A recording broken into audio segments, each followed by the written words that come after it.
Malgré que tout le monde ait 24 heures dans sa journée, il y a certains qui arrivent à être beaucoup plus productifs que d'autres. L'erreur, c'est de penser qu'ils travaillent beaucoup plus en sacrifiant énormément de choses. Mais en réalité, tout est une question d'organisation et de mode de vie. Tu l'auras donc compris, dans cette vidéo, je vais te donner 4 conseils qui vont te permettre de booster ta productivité. Si tu me découvres avec cette vidéo, bienvenue à toi. Ici, je partage avec toi des conseils pour t'aider à t'améliorer dans ta vie. Si c'est quelque chose qui t'intéresse, veuille bien laisser un like sous cette vidéo, à t'abonner et activer la cloche pour ne pas manquer mes prochaines publications. Ceci étant dit, entrons dans le vif du sujet.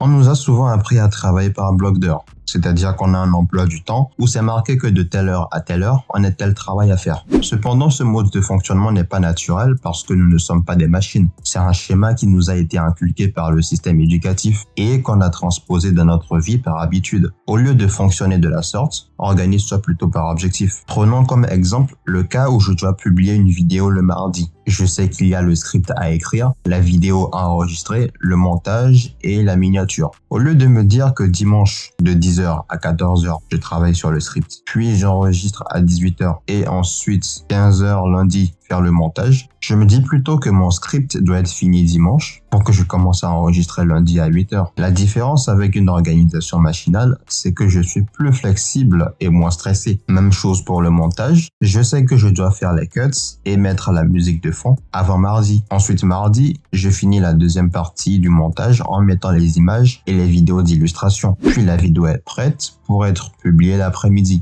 Bien sûr, ce ne sera pas simple de t'organiser de la sorte au début, car il te faut connaître approximativement le temps que te prend chaque tâche. Mais avec l'habitude, tu seras plus efficace et tu pourras faire beaucoup plus de choses dans ta journée.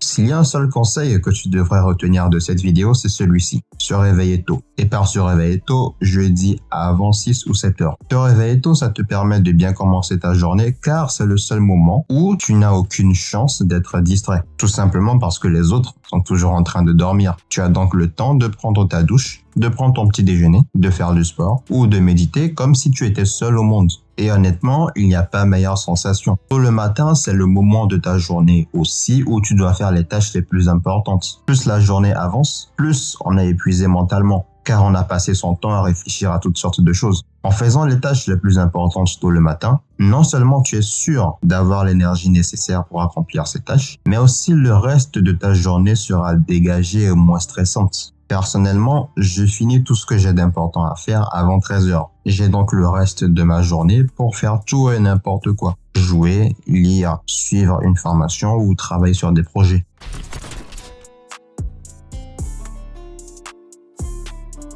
Savoir s'organiser, c'est bien. Mais si c'est pour s'épuiser sur une seule tâche ou perdre sa concentration au bout de 30 minutes, ça n'a aucun intérêt. La technique Pomodoro, c'est le meilleur moyen de travailler pendant de longues heures sans être fatigué et sans avoir de perte de concentration tout en gérant bien son temps. Pour mettre en place cette technique, c'est très simple. Tout d'abord, il faut savoir que le terme Pomodoro désigne chaque intervalle de travail qui, selon la technique d'origine, dure environ 25 minutes. L'idée est donc de travailler pendant un Pomodoro de 25 minutes, puis de faire une courte pause. Et ce, 4 fois. Après 4 Pomodori d'affilée, tu peux prendre une pause un peu plus longue. Avec le temps, tu vas certainement t'habituer à travailler par tranche de 25 minutes et développer ta capacité de concentration. Tu pourras donc travailler sur des intervalles de 40 minutes, voire plus. Pour que cette technique soit efficace, je te conseille de mettre ton téléphone très loin de toi ou de simplement le mettre en mode avion lors de tes sessions.